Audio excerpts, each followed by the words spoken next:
I don't know if this camera is going to stay where it needs to stay or not, but we're going to give it a shot. I know it's a glare. Ignore all that.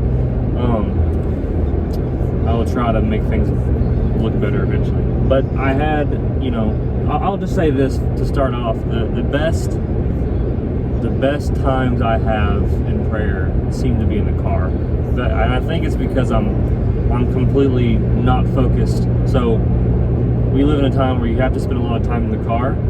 You might as well dedicate it to something that will actually build you. But anyway, I wanted to talk about identity today because I think I'm of the belief that identity is one of the most pressing issues of our time. I think that everybody, and I mean everybody, I don't just mean people our age, I don't just mean people who are coming up, I mean look around, it's everywhere. I think everybody has an identity issue. I think people are searching for some way to identify themselves that will soothe their hearts, basically. And I do not think there is an answer outside of Christ. I really believe that. And I believe that because of all the people doing that, I've done it the most. It's like when Paul says, I'm the king of the worst people.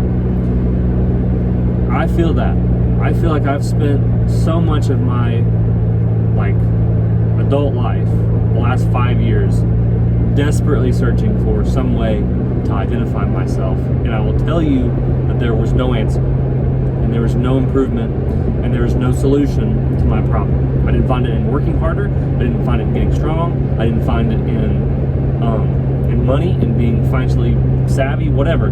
I didn't find the answer in any of those things. If the phone's going to fall, it's fixing to fall. Didn't fall. I didn't find the answer in any of those things. And so I'm telling you that if you are having this issue and you are searching for an answer, you can search. You can sit there and you can search and you can search. You will not find a solution. The only way is through Christ. And I truly believe that wholeheartedly. Because even now, even being transformed, I still do that. And I have to remind myself that you're not going to find the answer. You can continue down this path. That's fine.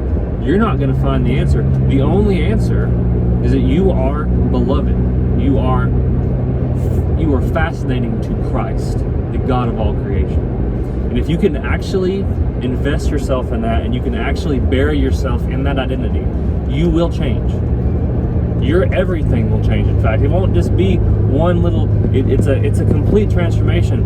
Because what we try to do, this is this makes sense logically to the average person, is if something's wrong with you, if you feel wrong inside, you change your outward, you change your surroundings, you change what you're doing, and that does help, but it doesn't fix the problem. Because the problem isn't a problem of exterior, it's always an interior problem.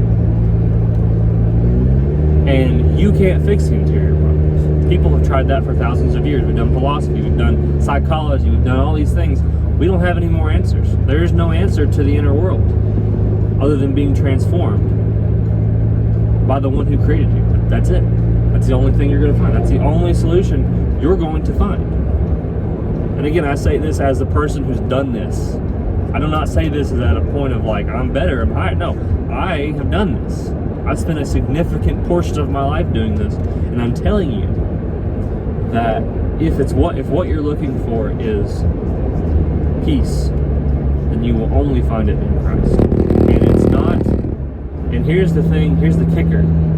Here's the sick twist flip karate move, is that it's not a heavy burden. Christ doesn't say, "Come with me, and I will laden you with rocks, and I will make you suffer." He says, "Come with me, my yoke is easy and my burden is light." And that is the truth. Because what he does is, instead of making you into another slave or another servant, which you've always been your whole life, he says, "You're going to be one of my sons." He says, you're going to be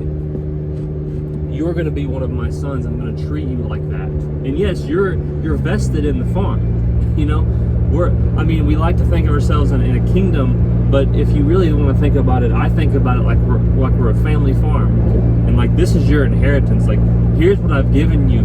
Yes, you're gonna have to work. Yes, it's gonna be hard work, but at the end of the day, you have something greater. You have an inheritance that nobody else has.